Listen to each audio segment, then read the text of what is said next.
The place command is an extremely valuable training and management tool. You can use it to create and promote calm, polite behavior in the home, how to teach a dog how to go from overstimulated to relaxed. You can use it to park your dog when you have people come over to the house so they're not bum rushing the door. But in order to be able to use it in those scenarios that I described, you first have to teach the dog how to go there on command. In this video here, I'm going to show you with Lola how she went from zero knowledge of what the place command was to understanding how to do it just with the verbal command. Let's go. The first step before we even start teaching here is we want to make sure that the dog is comfortable even getting up on the elevated platform. Some dogs have never been on a raised dog bed like this and it can weird them out. So we're first just going to do a couple reps here where I'm just going to lure Lola up onto it. Once I know she's comfortable, then I'm going to start marking and rewarding after I lure her up.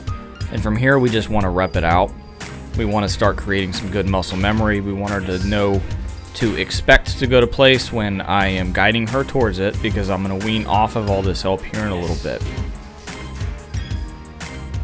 Step 3 here is to prompt and then lure. So I'm going to start saying the place command and then I'm going to help. And you have to do it in that order. You have to say the command first and then lure her up. If you want her to be able to do this on command without having to take her over to the place cot every single time or to have to point every single time, then you have to do it in that order.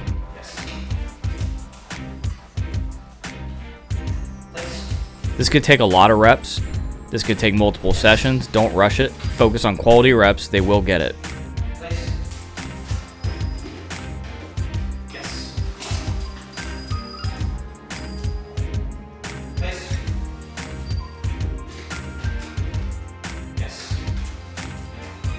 Step 4 here is to start fading the lure. So I'm going to start to minimize the amount of help I'm giving her. I'm not going to walk all the way to place. If I do point, I'm going to try to minimize how much, be a little bit more subtle.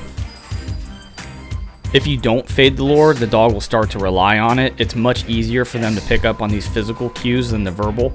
If you want them to have a deep understanding of what the command actually is, then you have to start raising your expectations a little bit and put a little bit of responsibility on the dog's plate, so they have to actually use their brain and figure out what it is that you're asking them to do.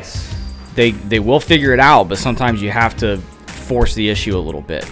So by fading the lure, by minimizing the amount of help, it kind of puts a little bit more responsibility on the dog's plate for them to figure out how to get the food. She obviously wants the food reward here, so I'm going to make her think about it. I'm going to make her try to problem solve and figure this puzzle out here.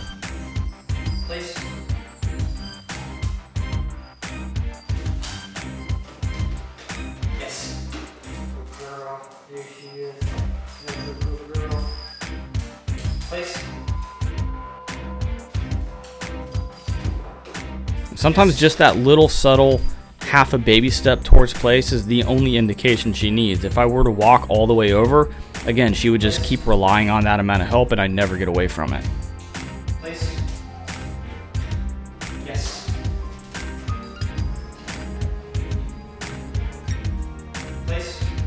There was almost, she almost did it. No harm, no foul. Just give her a little bit of help. Big reward because she started putting the effort. She's using her head. This will happen. They will figure out the pattern and they will try to just assume without you giving them the command. If that happens, just ignore it, walk away, reset, do it again. Place. Yes. And here, like, she's starting to really think, so we're super close. She's going to figure it out here in a couple reps.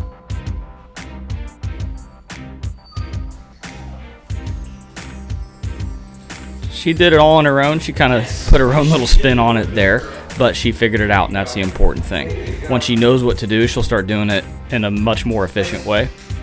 There it is. There it is. Yes. Wonderful girl. There she is. Wonderful girl. Here you go. Place. Now we want to solidify her understanding by picking up the pace with the reps and just repping this out with a lot of food reward. Yes.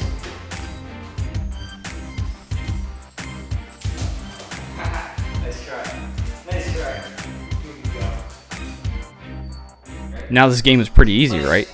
I just run over this thing, and then you give me food. I jump on this little trampoline looking dilly and I get food. This is super easy, right? Now what if you have a dog that's not as easy to get comfortable up on the place? We're still starting at step 1 here with Boris, but he's not confident about getting up on this raised bed, and no amount of food lore is going to convince him otherwise.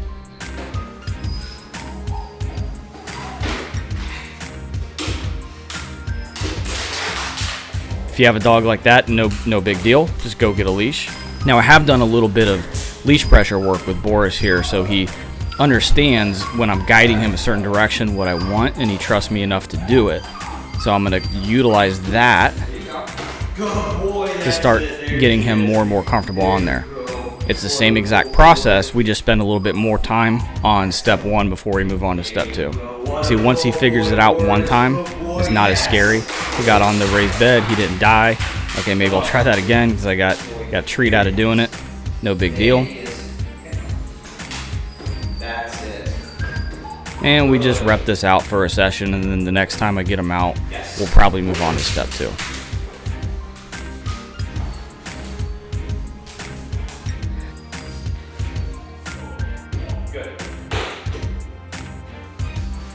That's it for this, guys. This is just the teaching part of the command. This is to make sure that they have that really deep understanding of what it is that we're expecting them to do.